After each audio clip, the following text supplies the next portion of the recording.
चाहिए, ये मैं कैसे बता सकता हूँ। आरएसएस और भारतीय जनता पार्टी भाई भाई है। अब दो भाइयों में क्या होने वाला है अंदर मालूम नहीं। अब भाई भाई में झगड़ा भी होता है ना।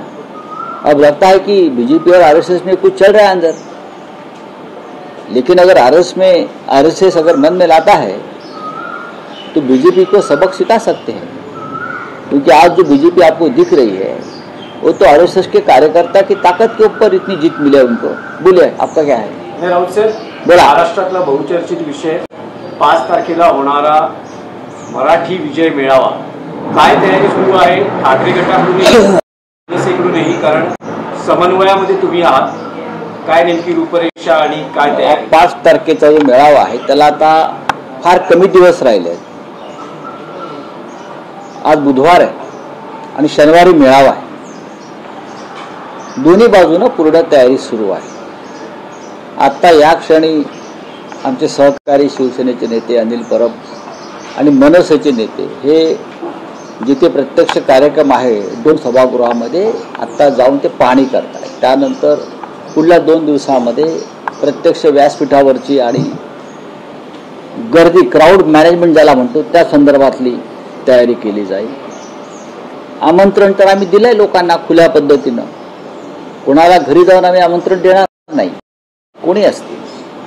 आणि काल शिवसेना पक्षप्रमुख उद्धव ठाकरे आणि मनसे प्रमुख राज ठाकरे या दोघांनी एकत्रित आवाहन केलेलं आहे की तुम्ही या जल्लोषात सामील व्हा मराठी माणसाला, कारण हिंदी सक्तीचा जो निर्णय मागे घेतला तो मराठी माणसाचा विजय, त्यांच्या एकजुटीचा विजय।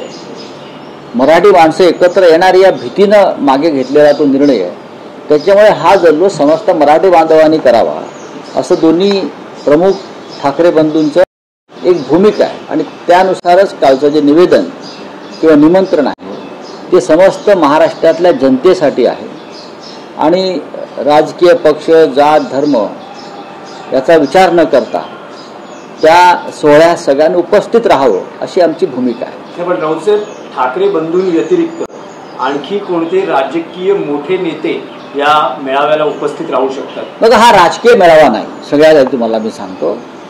काल रात्री माझं मनसे प्रमुखांशी बोलणं झालं, मग शिवसेना पक्षप्रमुखांशी माझी चर्चा झाली।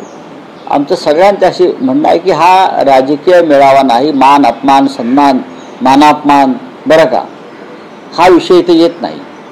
आम्ही सगळ्यांना आमंत्रित केलेला आहे जाहीरपणे। त्यामध्ये कोण कोण आहे?